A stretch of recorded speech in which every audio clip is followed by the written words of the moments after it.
Kalau Allah menetapkan suatu keputusan, maka keputusan tersebut tidak bisa dilakukan.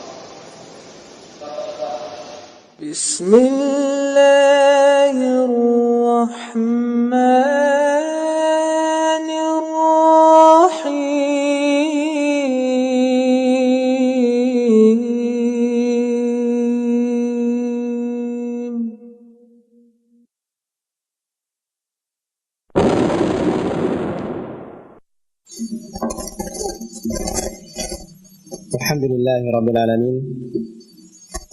Wassalatu wassalamu ala ashrafil anbiya'i wal mursalin Sayyidina Muhammadin wa ala alihi wa sahbihi wa man tabi'ahum bi ihsan ila yaumiddin. Amma ba'd. Para hadirin beserta para pendengar Radio Mu'ad yang dirahmati dan dimuliakan oleh Allah Subhanahu wa taala.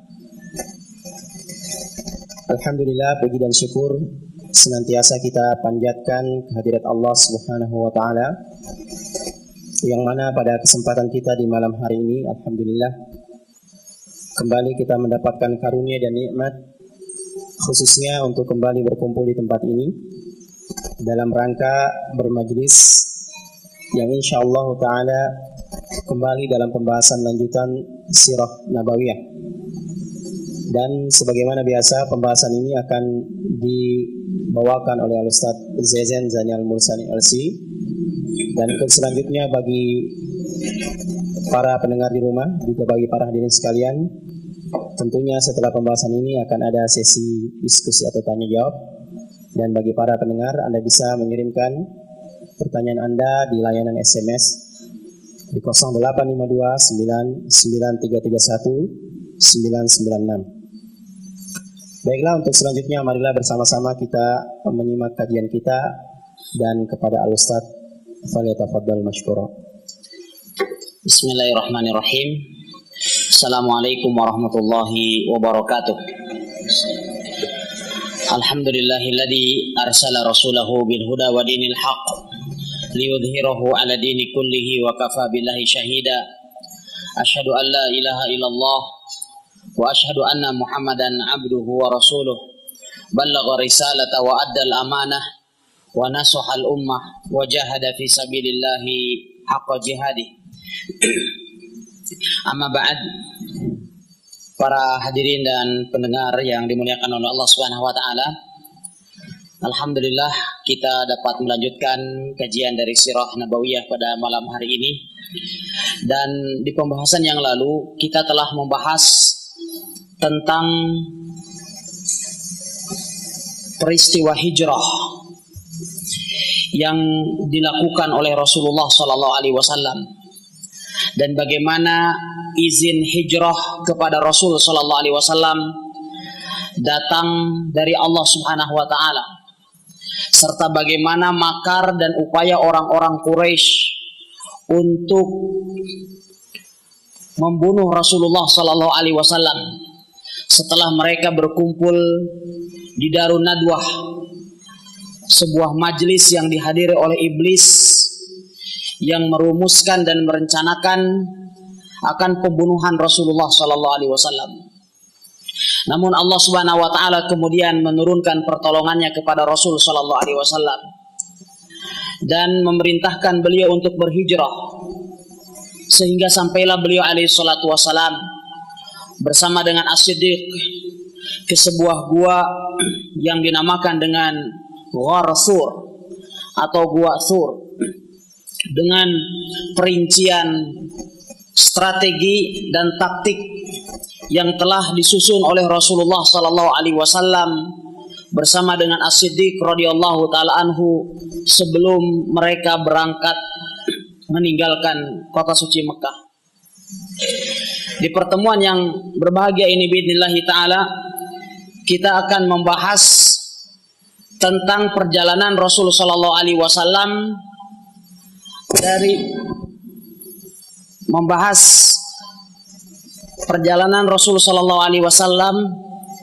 dari Ghar, dari gua menuju Madinah.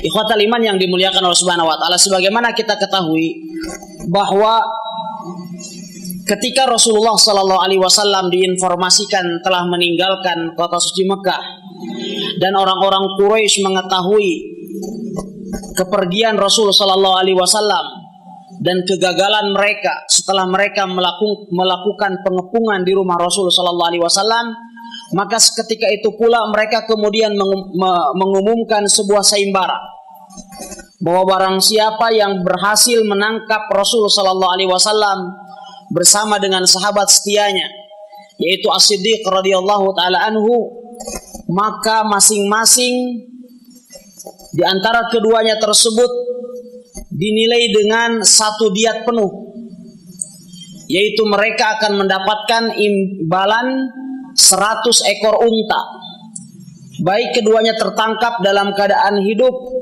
atau tertangkap dalam keadaan mati. Sehingga kemudian mereka berusaha keras untuk mencari Rasulullah sallallahu alaihi wasallam dan para sahabatnya ke seluruh penjuru Makkah. Tidak luput pencarian mereka ke Gorsur, ke arah selatan dari kota Mekah menuju arah Yaman, yang di sana terletak ada sebuah gua yang terletak di atas sebuah gunung yang cukup terjal, yaitu Gua Sur, tempat persembunyian Rasulullah sallallahu alaihi wasallam. Namun kemudian Allah Subhanahu wa taala kembali menjaga Rasulullah sallallahu alaihi wasallam, dan bahkan Allah Subhanahu wa taala mengabadikan kisah ini di dalam surat At-Taubah. Allah Subhanahu wa taala berfirman, "Illa tansuruhu faqad nasarahu Allah idz akhrajahu alladhina kafaru thaniya itsnaini idh huma fil ghar idh yaqulu li sahibihi la tahzan innallaha ma'ana fa anzalallahu sakinatahu alaihi wa ayyadahu bijunudin lam tarawha wa ja'ala kalimatal ladina kafaru sufla wa kalimatullahi hiyal ulya wallahu azizun hakim." Allah Subhanahu wa taala menyebutkan di dalam kitab sucinya, illa tansuruh, jikalau kalian tidak menolongnya, faqad nasarahullah, maka Allah Subhanahu wa taala telah menolongnya. Iz akhrajahul ladina kafaru, ketika orang-orang kafir mengusirnya, maksudnya orang-orang kafir Quraisy. Saniyasnaini idhuma fil ghar, ketika keduanya bersembunyi di dalam gua, maksudnya adalah Gua Sur. Idh yaqulu li sahibihi, tatkala beliau berkata kepada temannya, la tahzan innallaha ma'ana, janganlah kamu bersedih, sesungguhnya Allah Subhanahu wa taala bersama dengan kita. Sehingga pencarian dilakukan dengan begitu gigih oleh orang-orang kafir Quraisy. Bahkan mereka sampai di pintu mulut gua, sehingga Abu Bakar As-Siddiq radhiyallahu taala anhu saat itu secara manusiawi beliau merasa takut, sehingga kemudian beliau berkata kepada Rasulullah sallallahu alaihi wasallam, wahai Rasulullah, andaikan saja mereka mau menundukkan badan mereka sedikit, maka niscaya mereka akan melihat kami. Saat itu kemudian Rasulullah sallallahu alaihi wasallam beliau bersabda, ma dhannuka ya Abu Bakrin bisnaini Allahu thalisuhuma la tahzan innallaha ma'ana. Janganlah engkau bersedih wahai Abu Bakar As-Siddiq. Apakah engkau mengira bahwasanya kita saat ini hanya berdua? Sesungguhnya kita memiliki Allah Subhanahu wa taala sebagai penolong kita, dan Allah Subhanahu wa taala bersama dengan kita. Sehingga kemudian Allah Subhanahu wa taala melindungi Rasulullah sallallahu alaihi wasallam bersama As-Siddiq di dalam Gua Sur sampai beliau bersembunyi di sana selama 3 hari 3 malam. Dan setelah kemudian pencarian mulai menurun, saat itu kemudian datanglah gaid yang telah disewa oleh Rasulullah sallallahu alaihi wasallam, seorang gaid yang masih ada di dalam agama kaumnya. Dan ini pun adalah bagian dari strategi yang disusun oleh Rasul sallallahu alaihi wasallam, yaitu Abdullah ibn Urqud atau Abdullah ibn Uraiqid.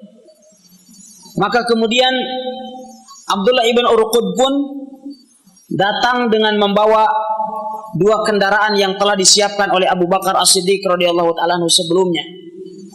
Dan beliau pun datang bersama dengan Amir ibn Fuhairah.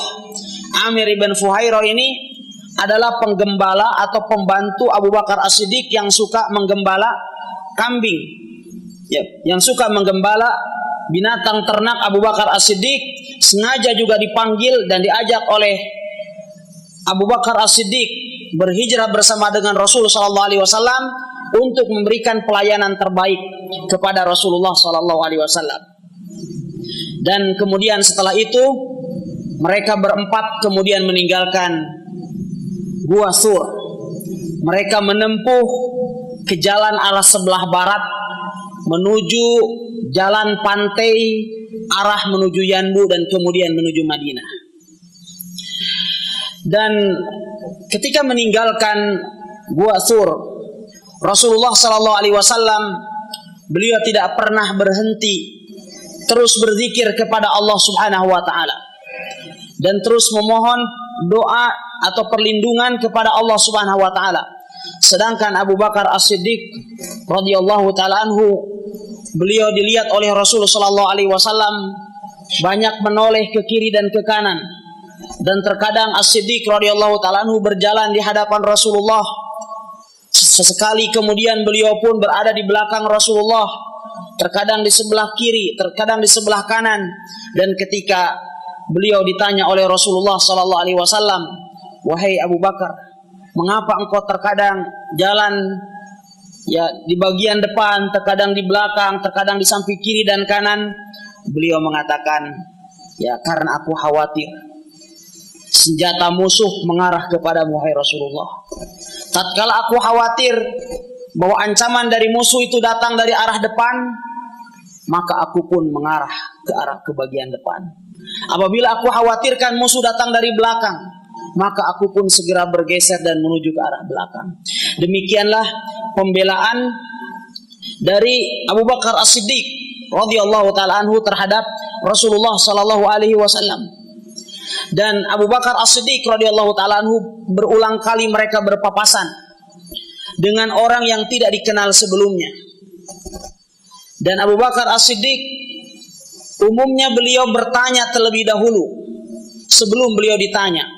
Dan ini dari kecerdikan beliau radhiyallahu taala anhu. Sebelum beliau ditanya, beliau bertanya terlebih dahulu sehingga beliau bisa memastikan siapa orang yang ada di hadapannya. Dan apabila ternyata kemudian beliau ditanya terlebih dahulu oleh orang lain, maka kemudian Abu Bakar As-Siddiq beliau saat itu mengatakan, "Hadzal rajul yahdini sabil." Orang ini adalah yang menunjukkan saya jalan. Maksudnya adalah Rasulullah sallallahu alaihi wasallam. Sehingga diduga oleh orang yang bertanya tadi bahwa Rasulullah sallallahu alaihi wasallam adalah ya guide atau penunjuk jalan bagi Abu Bakar As-Siddiq radhiyallahu taala anhu. Tapi maksud As-Siddiq dalam hatinya adalah bahwa Rasulullah sallallahu alaihi wasallam yang telah menunjukkan jalan kebenaran kepada beliau radhiyallahu taala anhu. Dan ini adalah bagian daripada bentuk tauriyah. Ya, bentuk tauriyah yang diperbolehkan. Oleh sebab itu Nabi Ibrahim alaihissalam ketika beliau ditanya oleh Raja Namrud tentang siapa yang telah menghancurkan berhala-berhala yang telah dihancurkan oleh Ibrahim alaihissalam, ya maka kemudian Nabi Ibrahim alaihissalam beliau mengatakan kabiruhum hadza, ya, atau beliau mengatakan kabiruhum hadza, ya, beliau mengatakan bahwa yang telah menghancurkan berhala ini adalah yang terbesar ini. Memang di situ ada berhala yang disisakan, berhala terbesar yang disisakan oleh Nabi Ibrahim. Tetapi Nabi Ibrahim sesungguhnya bukan menunjuk, walaupun adalah juga tunjukannya adalah seakan mengarah ke arah berhala yang paling besar, tetapi Nabi Ibrahim sesungguhnya yang beliau inginkan adalah menunjuk ibu jarinya, ibu jari dan telunjuknya. Katanya kabiruhum hada, karena jari-jari ini yang terbesar adalah ibu jari dengan telunjuknya, dan ini yang paling dominan ketika melakukan perbuatan. Ya, sehingga apabila seseorang itu tidak memiliki ibu jari dengan jari telunjuk, dia tidak akan bisa bekerja, tidak akan bisa memegang kampak. Ya, dan ini pun adalah bagian daripada bentuk tauriyah yang dilakukan oleh Nabi Ibrahim alaihissalam. Sampai kemudian Rasulullah sallallahu alaihi wasallam bersama dengan Abu Bakar As-Siddiq, Amir ibn Fuhairah pembantu beliau, dan juga gaid mereka yaitu Abdullah ibn Urqud, mereka terus berjalan sampai mereka ke perkampungan Bani Mudlij. Saat itu kemudian mereka dilihat oleh salah seorang dari Bani Mudlij, dan orang yang telah melihat rombongan Rasulullah SAW pun segera bergegas ke kaumnya dan kemudian memberitahukan kepada mereka bahwasannya ia telah melihat sekelompok orang di tepi pantai yang berjalan menuju Madinah, dan kemudian dia katakan bahwasannya dia menduga itu adalah rombongan Rasulullah sallallahu alaihi wasallam. Di tengah-tengah majelis saat itu ada Suraqah ibn Malik. Suraqah ibn Malik ketika mendengarkan informasi ini, beliau saat itu langsung yakin bahwa itu adalah Rasulullah sallallahu alaihi wasallam dan rombongannya. Namun karena Suraqah ibn Malik saat itu beliau tamak dengan hadiah yang telah disediakan oleh orang-orang Quraisy, dan beliau berusaha untuk mendapatkannya sendirian dengan tanpa ada campur tangan orang lain, maka saat itu kemudian Suraqah langsung membantah informasi ini, dan kemudian dia mengatakan innahum laisu bihim walakinnaka ra'aita fulanan wa fulanan intalaqu bi'ayunina. Katanya yang kamu lihat itu adalah bukan Muhammad dan kawan-kawannya, tetapi yang kamu lihat itu adalah si fulan dan si fulan.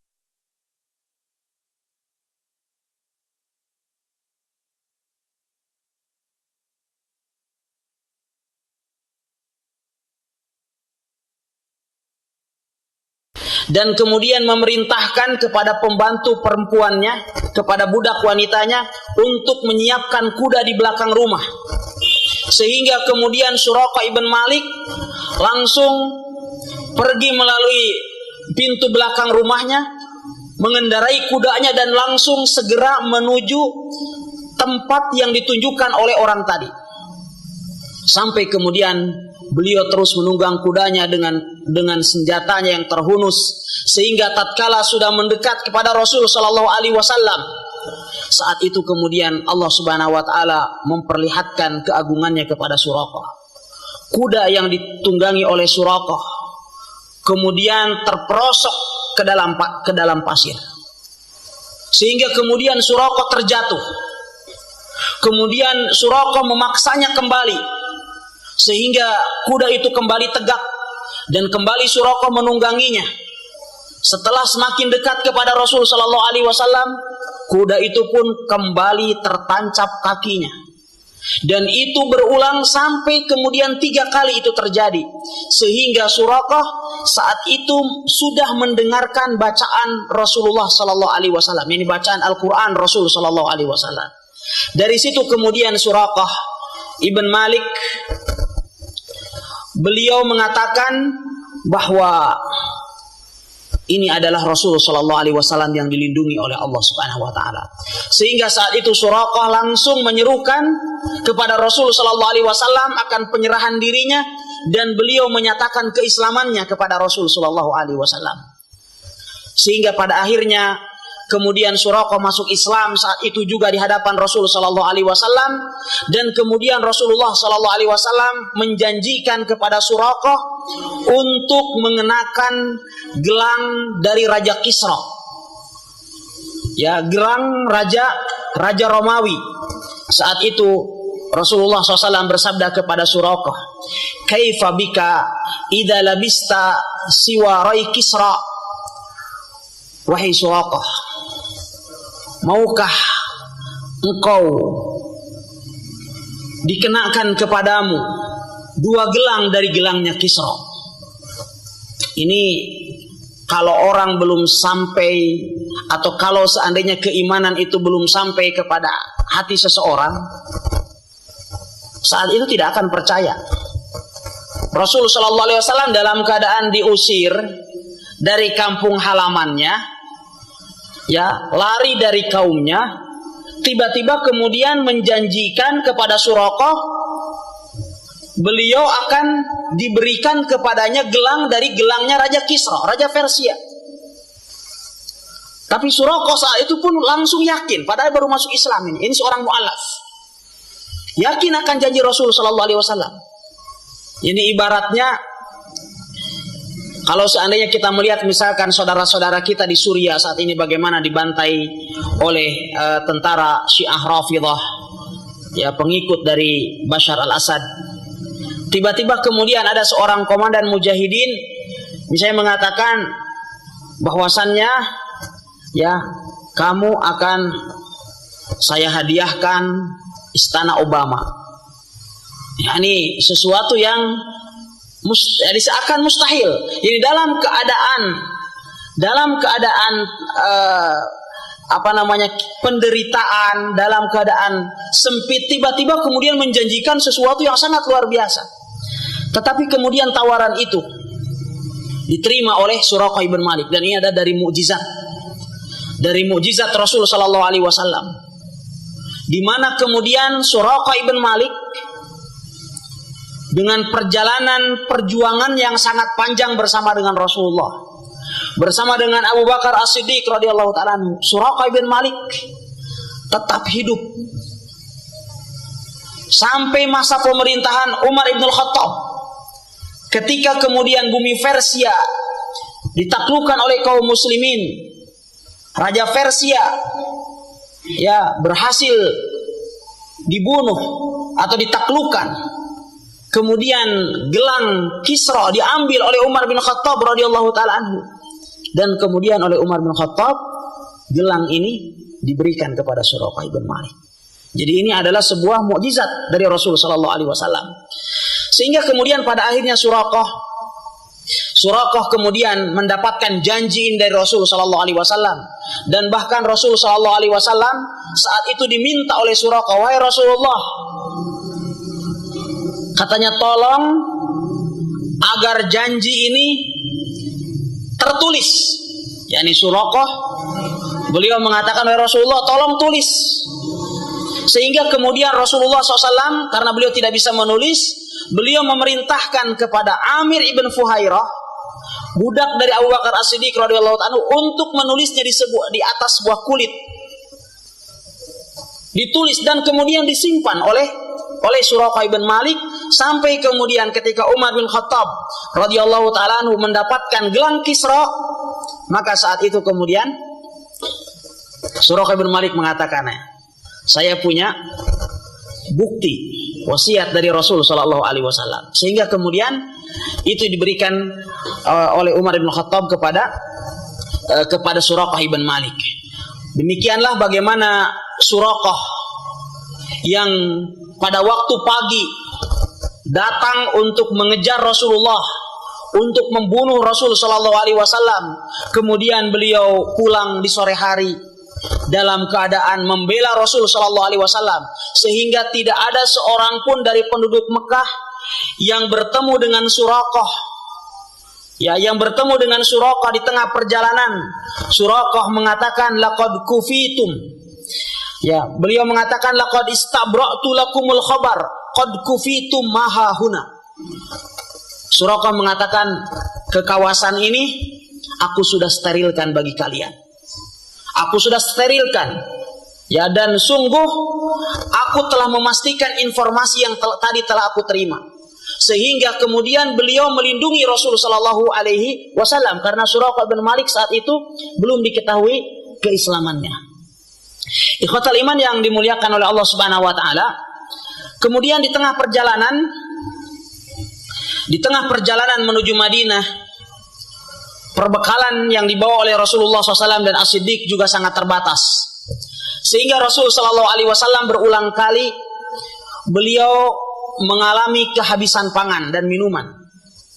Sampailah Rasul SAW di sebuah tenda yang dimiliki oleh Ummu Ma'bad, oleh seorang wanita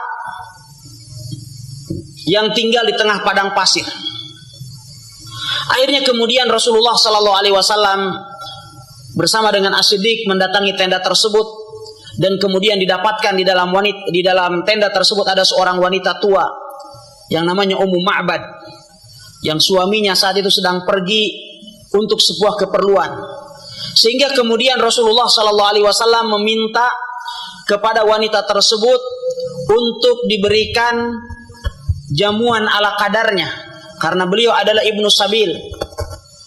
Ya, dan beliau kemudian meminta kepada Ummu Ma'bad untuk diperahkan susu kambing baginya. Namun saat itu musimnya adalah sedang musim kemarau, sehingga kemudian tidak ada satu kambing pun yang bisa diperah. Namun saat itu kemudian Rasulullah SAW melihat ada seekor kambing yang sangat muda, yang belum cukup usia untuk diperah, karena dia memang adalah seekor kambing yang sangat muda. Namun kemudian Rasulullah SAW bersabda kepada Ummu Ma'bad, hal biha min laban, apakah kambing ini memiliki susu? Katanya. Ummu Ma'bad kemudian menjawab, hiya ajhadu min dzalik. Dia adalah lebih, artinya tidak mungkin dia memiliki susu, karena dia itu adalah mungkin kawin aja belum gitu ya. Akhirnya kemudian Rasulullah SAW meminta izin kepada Ummu Ma'bad untuk memerahnya. In ra'aitu, beliau mengatakan, ya, izinkanlah, atau apakah engkau mengizinkan kepadaku untuk memerahnya? Kemudian Ummu Ma'bad mengatakan, in ra'aita biha haliban fahlibha. Jikalau engkau dapatkan dia memiliki susu, maka perahlah dia. Maka kemudian Rasulullah SAW meletakkan tangan yang mulia di bawah perut kambing tersebut. Tiba-tiba keluarlah susu yang sangat banyak, sehingga Rasulullah SAW minum darinya. Demikian juga orang-orang yang bersama dengannya. Dan kemudian juga bahkan Rasulullah SAW memberikannya kepada Ummu Ma'bad, dan semuanya kemudian merasa kenyang dengan susu itu. Dan bahkan Rasulullah SAW pun masih meninggalkan susu yang begitu banyak bagi Ummu Ma'bad dan suaminya. Sehingga tatkala suaminya datang, Ummu Ma'bad bercerita ya tentang peristiwa yang dialaminya. Maka saat itu kemudian suaminya mengatakan, wallahi hada sahibu Quraisy alladhi dzakaru min amrihi ma dzakaru. Sesungguhnya apa yang kamu lihat itu adalah orang yang dicari oleh orang-orang Quraisy itu. Ya. Kemudian beliau mengatakan, laqad hamamtu an ushibahu fala af'alanna in wajadtu ila dzalika sabila. Tetapi dengan melihat peristiwa ini, kata beliau, ya, sungguh aku telah bertekad untuk menjadi teman beliau, untuk menjadi sahabat beliau. Kalau seandainya aku memiliki jalan untuk itu. Ikhwatal iman yang dimuliakan oleh Allah Subhanahu wa taala, demikian diriwayatkan dengan riwayat yang lain bahwa Rasulullah SAW pun melewati seorang penggembala kambing, kisahnya kurang lebih kisah serupa, yang kemudian beliau meminta susu kepada penggembala kambing tersebut, dan kemudian Rasulullah SAW juga menampakkan salah satu mukjizat beliau kepada pemilik kambing, yang kemudian pada akhirnya juga beliau masuk Islam. Ikhwatal iman yang dimuliakan oleh Allah Subhanahu wa taala, sehingga kemudian pada akhirnya bertepatan dengan tanggal 12 Rabiul Awal pada tahun pertama Hijriyah, yang bertepatan pula dengan tanggal menurut Dr. Mahdi Rizqullah bertepatan dengan tanggal 23 September tahun 622 Masehi. Rasulullah Shallallahu Alaihi Wasallam pada akhirnya beliau sampai ke Madinah, di mana Aus dan Khazraj, kaum Ansar, setelah mereka mendapatkan informasi hijrahnya Rasul Shallallahu Alaihi Wasallam, mereka sudah tidak sabar lagi untuk menyambut kedatangan Rasul Shallallahu Alaihi Wasallam. Setiap pagi mereka keluar dari rumah mereka untuk menyambut Rasul Shallallahu Alaihi Wasallam. Apabila matahari sudah mulai terik, maka kemudian mereka kembali ke rumah mereka. Terus mereka lakukan setiap hari. Sampai suatu ketika di siang hari ketika mereka sudah kepanasan, mereka masuk ke dalam rumah-rumah mereka. Tiba-tiba kemudian ada seorang Yahudi yang naik ke salah satu benteng yang ada di kota Madinah saat itu. Kemudian dia melihat Rasulullah Sallallahu Alaihi Wasallam bersama dengan rombongannya tiba, sehingga kemudian orang Yahudi itu pun berteriak dengan suara yang sangat keras, "Ya ma'syaral Arab, hada jaddukumul ladzi tantadiruna." Wahai sekalian bangsa Arab, ini kakek kalian yang kalian tunggu-tunggu itu, katanya. Ya, dibilangnya Rasulullah SAW adalah kakek kalian yang kalian tunggu-tunggu itu. Sehingga kemudian Rasulullah SAW segera disambut oleh kaum muslimin dengan sukacita. Mereka membawa senjata-senjata mereka untuk menampakkan kesetiaannya dan loyalitasnya kepada Rasulullah SAW. Sehingga kemudian mereka menyambut Rasul Sallallahu Alaihi Wasallam, sedangkan saat itu turun wahyu kepada Rasul Sallallahu Alaihi Wasallam, fa innallaha huwa maulahu wa Jibril wa salihul mu'minin wal malaikatu ba'da dzalika dhahir. Saat itu beberapa riwayat menyebutkan bahwa penduduk Madinah ketika menyambut Rasulullah Sallallahu Alaihi Wasallam, mereka mengumandangkan sebuah nasyid yang sangat terkenal di negeri ini, yaitu nasyid Tala'al badru alaina min saniyatil wada' wajaba syukru alaina ma da'a lillahi da'. Ya. Nasyid ini tidak luput dari perselisihan para ulama rahimahumullahu taala berkenaan dengan sanad dan matannya. Karena yang dikenal di Madinah bahwa di sana ada sebuah tempat yang dinamakan dengan Saniyatil Wada.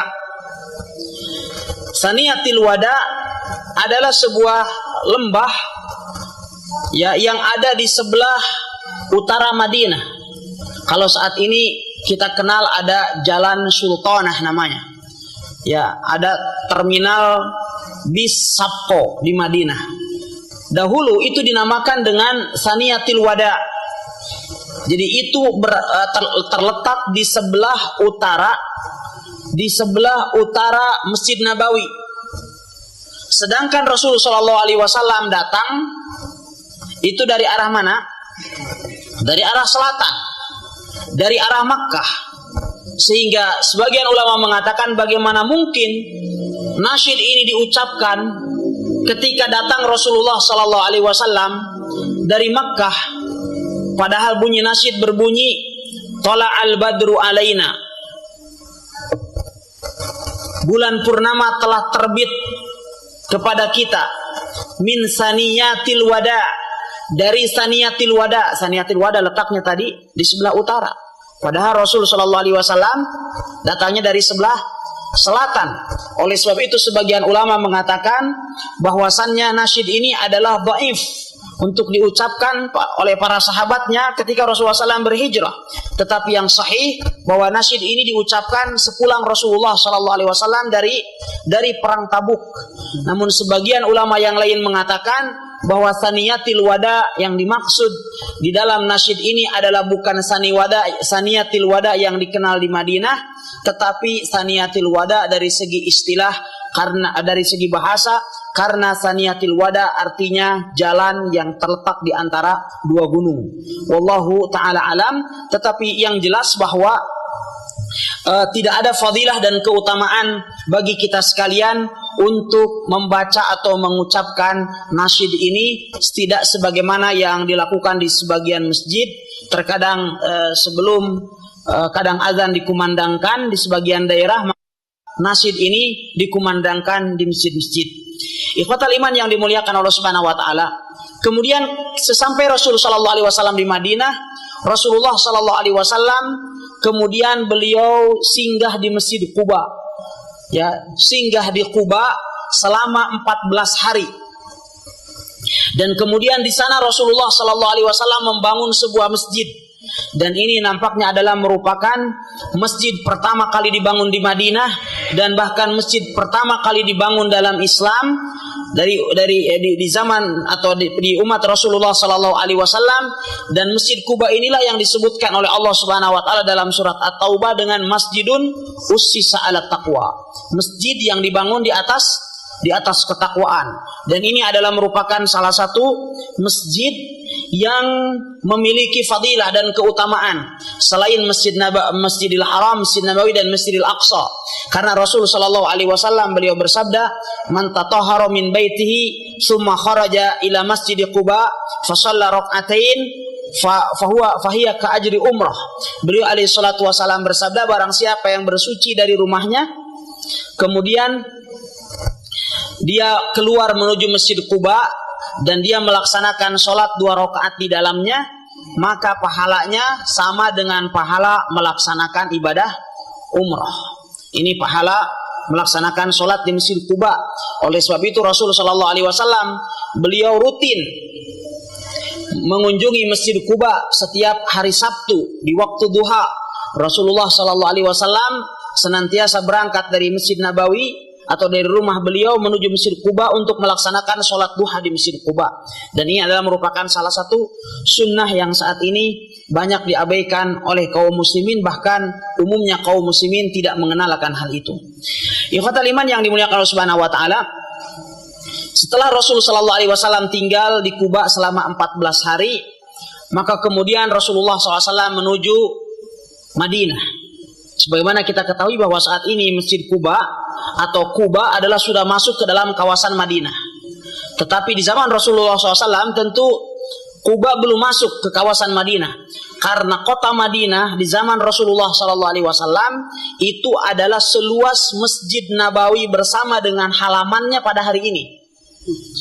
Jadi Masjid Nabawi saat ini adalah seluas kota Madinah di zaman Rasulullah SAW, dan terus akan dikembangkan lagi. Bahkan Masjid Nabawi kalau kita lihat master plan-nya yang nggak tahu masih ada di belakang apa tidak, beberapa pekan yang lalu ditempelkan di mading di belakang. Jadi Masjid Nabawi yang ada saat ini hanya akan menjadi 1/4-nya saja atau 1/3 dari Masjid Nabawi yang akan dibangun dalam waktu dekat ini. Ya, ikhwatal iman yang dimuliakan oleh Allah Subhanahu wa taala. Kemudian di tengah perjalanan menuju Masjid Nabawi atau menuju Madinah saat itu, Rasulullah sallallahu alaihi wasallam kemudian beliau berjalan dan melewati Bani Salim ibn Auf. Dan di sana kemudian memasuki waktu itu hari Jumat. Dan saat itu kemudian memasuki waktu sholat Jumat. Dan di sanalah kemudian sholat Jumat pertama kali dilakukan. Oleh sebab itu apabila kita lihat saat ini di sana ada sebuah masjid yang namanya masjid yang lebih terkenal dengan Masjid Jum'ah. Yang dikenal dengan Masjid Jum'ah atau dikenal dengan Masjid Bani Salim. Ya, Masjid Bani Salim. Di sanalah pertama kali Rasulullah SAW melaksanakan sholat Jumat, yang di dalam beberapa riwayat disebutkan bahwa yang pertama kali melaksanakan sholat Jumat bersama dengan Rasulullah SAW saat itu jumlahnya 40 orang. Dan di dalam beberapa riwayat sampai ke 100 orang. Sehingga kemudian sebagian dari kaum muslimin mensyaratkan bahwa sholat Jumat itu minimal katanya pesertanya harus 40 orang. Dan tentu pendapat ini adalah pendapat yang tidak rajih. Dan menurut pendapat yang rajih bahwa sholat Jumat bisa didirikan walau hanya dengan 3 orang. Jadi yang satu bertindak sebagai imam dan khatib, yang kedua adalah muadzin, yang ketiga adalah sebagai mustami'. Ini dalam mazhab Imam Ahmad. Dan sebagian di dalam mazhab Imam Syafi'i memang disebutkan bahwa minimal adalah 40 orang. Karena yang pertama kali melakukan khutbah sholat Jumat bersama dengan Rasulullah SAW saat itu 40 orang. Tetapi tentu ini adalah bukan merupakan sebagai dalil yang menunjukkan bahwa syarat sah sholat Jumat 40 orang. Ikhwatal iman yang dimuliakan Allah Subhanahu wa taala, sehingga kemudian pada akhirnya sampailah Rasulullah SAW ke lokasi Masjid Nabawi yang saat ini kita kenal, dan biidznillah taala pembahasan seputar apa yang terjadi di kawasan tersebut atau apa yang dilakukan oleh Rasulullah SAW setiba Rasulullah di Madinah, maka biidznillah taala akan kita bahas di pertemuan yang akan datang, ya. Semoga nanti insya Allah apakah disampaikan oleh Ustadz Abu Amirah, atau kalaupun tidak maka biidznillah ta'ala di pertemuan yang akan datang akan kembali kita bahas tentang peristiwa-peristiwa penting bagaimana Rasulullah SAW meletakkan batu pertama negara Islam di Madinah An-Nabawiyah. Wallahu ta'ala alam, sallallahu wasallam ala nabiyina Muhammad. Alhamdulillah rabbil alamin, wassalatu wassalamu ala nabiyina Muhammad wa ala alihi washabbihi ajmain. Amma ba'd, para hadirin beserta para pendengar di rumah, demikianlah kajian dalam Sirah Nabawiyah yang telah dibawakan oleh Ustaz, dan selanjutnya kita persilakan apabila ada di antara hadirin yang ingin bertanya, dan sebelumnya kepada para pendengar, Anda bisa mengirimkan pertanyaan Anda di layanan SMS di 0852 99331 996. Silakan apabila ada yang ingin ditanyakan. Tafadhal Ustaz.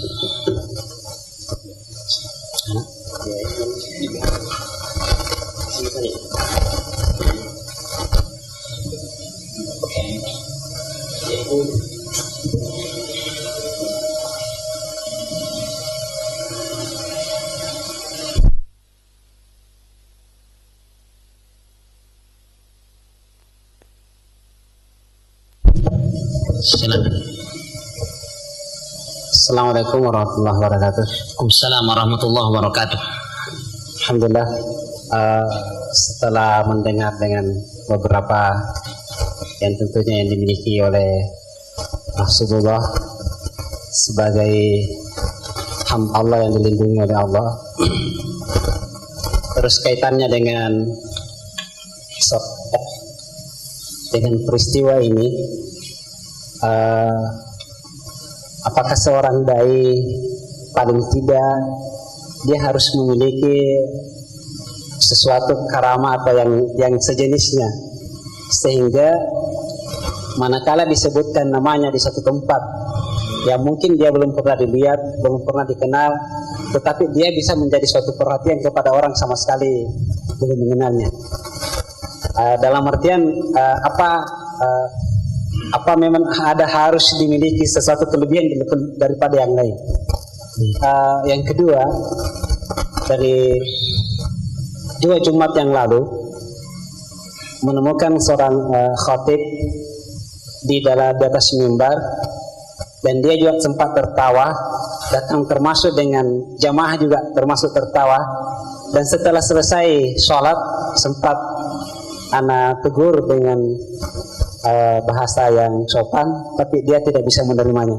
Nah, pertanyaan ini yang terakhir, bagaimana hukumnya seorang khatib yang sempat tertawa di atas mimbar sampai kepada jamaah, dan termasuk dengan bagaimana hukumnya dan sholatnya tersebut. Cukup sekian. Alhamdulillah wassalatu wassalam ala Rasulillah wa ala alihi wa sahbihi wa mawalah. Amma ba'd, memang apabila kita lihat bahwa seluruh nabi dan rasul ini memiliki mukjizat sebagai pertolongan dari Allah Subhanahu wa taala untuk mendukung dakwah beliau atau dakwah mereka. Mukjizat tentu telah terputus, karena pengertian mukjizat adalah amrun khariqun lil adah, kejadian luar biasa, ajrahu Allah Ta'ala ala yadin anbiya alaihi salatu wassalam, yang diberikan oleh Allah Subhanahu wa Ta'ala kepada para nabi alaihi salatu wassalam, yang tujuannya adalah untuk menegakkan dakwahnya atau untuk menolong dakwahnya. Oleh sebab itu seorang dai dia tidak mungkin memiliki mukjizat, tetapi dia mungkin memiliki karomah. Memiliki karomah, karena karomah adalah merupakan sebuah kejadian luar biasa yang dilakukan oleh seorang dari hamba-hamba Allah Subhanahu wa Ta'ala yang soleh, sebagai bentuk penghormatan dari Allah Subhanahu wa Ta'ala bagi orang tersebut. Hanya saja karomah dia bukan merupakan syarat. Seseorang yang beriman dan bertakwa bukan merupakan syarat bagi dirinya untuk memiliki karomah. Tetapi pertanyaannya tadi sangat bagus. Apakah seorang dai dia perlu memiliki sesuatu yang bisa menarik perhatian orang sehingga orang itu kemudian tertarik dengan dakwah kita? Sehingga kemudian apakah kita harus berpenampilan misalnya yang menarik perhatian orang lain, ataukah bagaimana? Seorang dai tentu sebenarnya yang namanya karomah itu enggak mesti kemudian dia itu merupakan sebuah kejadian-kejadian yang mirip dengan mukjizat atau sihir gitu ya. Sesungguhnya ketika seorang dai dia memilih jalan dakwah dan beristiqamah di atas jalan dakwah, itu pun sesungguhnya merupakan karomah. Oleh sebab itu seorang dai dia mesti bisa menarik simpati dari mad'unya dengan karomah uswah hasanah yang mesti ada pada dirinya. Oleh sebab itu di dalam hadis yang diriwayatkan oleh Imam Bukhari dari hadis Abu Hurairah radhiyallahu taala anhu, dan ini adalah merupakan sarana dakwah yang saat ini banyak diabaikan oleh para dai. Kalau seandainya kita berbicara tentang sarana dakwah, pada umumnya kemudian orang akan berbicara misalnya sarana dakwah kontemporer itu adalah internet, kemudian media massa cetak atau elektronik, ya, dan lain sebagainya, buku. Tetapi melupakan salah satu sarana dakwah yang mesti ada dimiliki oleh setiap dai, yaitu sarana qudwah sholihah, sarana kesuri teladan yang baik. Oleh sebab itu di dalam hadis yang diriwayatkan Imam Bukhari dari hadis Abu Hurairah, Rasulullah SAW bersabda, Inna Allaha idza ahabba fulanan nada Jibril faqal ya Jibril inna Allaha yuhibbu fulanan fa'ahibbah. Apabila Allah Subhanahu wa Ta'ala mencintai seorang hamba, maka Allah akan memanggil Jibril, dan kemudian Allah Subhanahu wa Ta'ala berfirman kepadanya, wahai Jibril, sesungguhnya Allah mencintai si fulan, maka cintailah dia. Maka Jibril kemudian akan mencintainya. Kemudian Jibril saat itu diperintahkan oleh Allah Subhanahu wa Ta'ala untuk menyerukan di seluruh penduduk langit bahwa Allah Subhanahu wa Ta'ala telah mencintai si fulan, maka cintailah oleh kalian dia. Maka kemudian Jibril menyerukan di seluruh penghuni langit, maka kemudian seluruh penghuni langit pun mencintai dia. Summa wudi'al qabul fil ard. Kemudian setelah itu Allah Subhanahu wa Ta'ala akan meletakkan penerimaan baginya di muka bumi. Al-Hafidz Ibnu Hajar ketika beliau menjelaskan hadis ini, beliau mengatakan bahwasannya yang dimaksud dengan qabul fil ard, penerimaan di muka bumi, artinya bahwa penduduk bumi akan senantiasa mencintainya, cenderung dan menerima dakwahnya. Oleh sebab itu, karomah yang mesti dimiliki oleh seorang dai adalah bagaimana dia menjalin hubungan yang baik dengan Allah Subhanahu wa Ta'ala. Bagaimana kita melakukan sebab-sebab yang dapat mengakibatkan Allah Subhanahu wa Ta'ala mencintai kita. Karena kapan Allah mencintai kita, maka pasti makhluk akan mencintai kita. Ya, di samping tentu perlu diperhatikan juga adalah masalah-masalah yang sifatnya fisik. Ya, bahwa seorang dai tentu adalah mesti juga dia melakukan hal-hal yang sifatnya persuasif, menarik perhatian orang, dan tidak mengapa seorang dai misalnya mengikuti pelatihan pengembangan kepribadian dan lain sebagainya adalah merupakan sesuatu yang matlub, yakni sesuatu yang menjadi tuntutan bagi seorang dai. Ya, tetapi tidak mesti atau bukan merupakan syarat seorang dai dia harus misalnya mempertontonkan kebolehannya. Ya, kalau di zaman dahulu kan misalnya adalah seorang dai katanya adalah identik dengan kuat dibacok, bisa menghilang dan lain sebagainya, maka tentu ini adalah bukan yang dimaksud dengan karomah pada umumnya. Walaupun itu terkadang bisa terjadi bagi seorang yang menyerukan kepada kebenaran. Kemudian pertanyaan yang kedua adalah seputar masalah sholat Jumat. Seorang khatib yang tertawa bahkan mengakibatkan makmumnya juga tertawa pada waktu sholat Jumat jelas menyelisihi petunjuk Rasul Shallallahu Alaihi Wasallam. Di mana kita ketahui bahwa Rasul Shallallahu Alaihi Wasallam apabila beliau berkhutbah ala sautah wahmarat ainah ka'annahu mundiru jaishin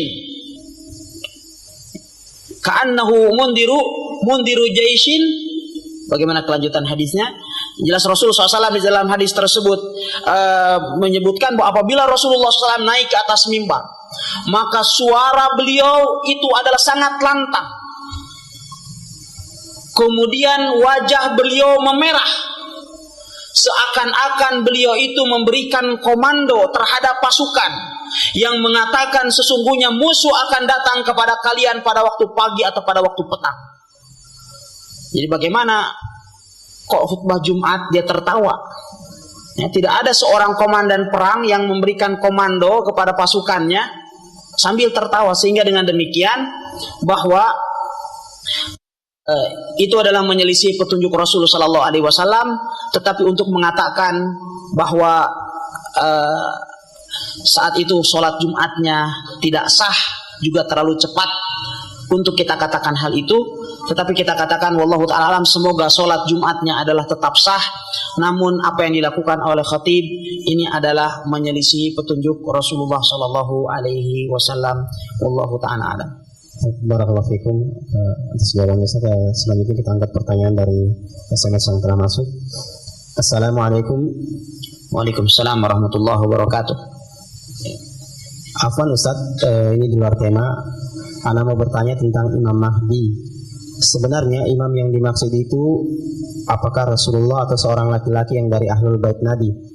Karena ana pernah baca hadis-hadis tentang akan datangnya seorang laki-laki dari Ahlul Bait, dan yang berpendapat ini adalah Ibnu Katsir, dan hadis-hadisnya cukup sahih Ustaz. Syukran. Nah, alhamdulillah wassalatu wassalam ala Rasulillah.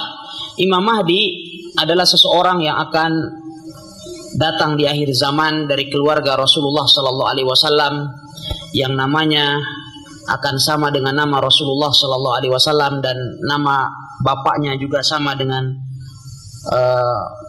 nama bapak Rasulullah Sallallahu Alaihi Wasallam, dari keturunan Al Hasan, yang akan memimpin dunia di akhir zaman dengan penuh keadilan pada masa beliau, sehingga kemudian dunia saat itu akan dipenuhi oleh keadilan sebagaimana dunia sebelumnya dipenuhi oleh kebatilan. Dan Al-Mahdi datang sebelum datangnya Al-Masih Isa ibnu Maryam di akhir zaman, dan sehingga saat itu tidak ada yang bisa menghentikan atau yang tidak ada yang bisa menghalangi kaum muslimin dari fitnah saat itu, kecuali juga fitnah yang sangat besar, yaitu fitnah Al-Masihud Dajjal yang juga akan datang secara berurutan. Kemudian sehingga Dajjal itu pun tidak bisa ada yang menyingkirkannya kecuali sesuatu yang lebih besar daripada itu, yaitu Nabi Isa alaihissalam. Dan ini adalah merupakan bagian dari Asyratus Sa'ah Al-Kubra atau pertanda dekatnya hari kiamat yang itu kita yakini pasti akan datang di akhir zaman nanti. Ya, dan ini membutuhkan satu kajian tersendiri. Bismillahi taala di kesempatan-kesempatan yang lain kita akan membahasnya. Wallahu taala alam. Alhamdulillah rabbil alamin wassalatu wassalamu ala nabiyina Muhammadin wa ala alihi washabihi ajmain. Amma ba'd. Para hadirin beserta para pendengar Radio Muat yang dirahmati dan dimuliakan oleh Allah Subhanahu wa taala. Pertanyaan dari SMS tadi merupakan pertanyaan terakhir dari kajian kita pada kesempatan di malam hari ini, dan kami mengucapkan jazakumullah khairan kepada Ustadz dan juga kepada jamaah serta para pendengar yang berpartisipasi dalam kajian ini. Semoga pada kesempatan kita di malam hari ini mendapatkan rahmat dan hidayah dari Allah Subhanahu wa taala. Demikianlah kajian kita pada malam hari ini, dan insyaallah kita akan kembali pada waktu dan kesempatan yang sama di pekan yang akan datang. Kita akhiri dengan doa kafaratul majlis. Subhanakallahumma bihamdik asyhadu an la ilaha illa anta astaghfiruka wa atubu ilaik. Sallallahu ala nabiyina Muhammadin wa akhiru da'wana alhamdulillahi rabbil alamin. Wassalamualaikum warahmatullahi wabarakatuh. Assalamualaikum warahmatullahi wabarakatuh.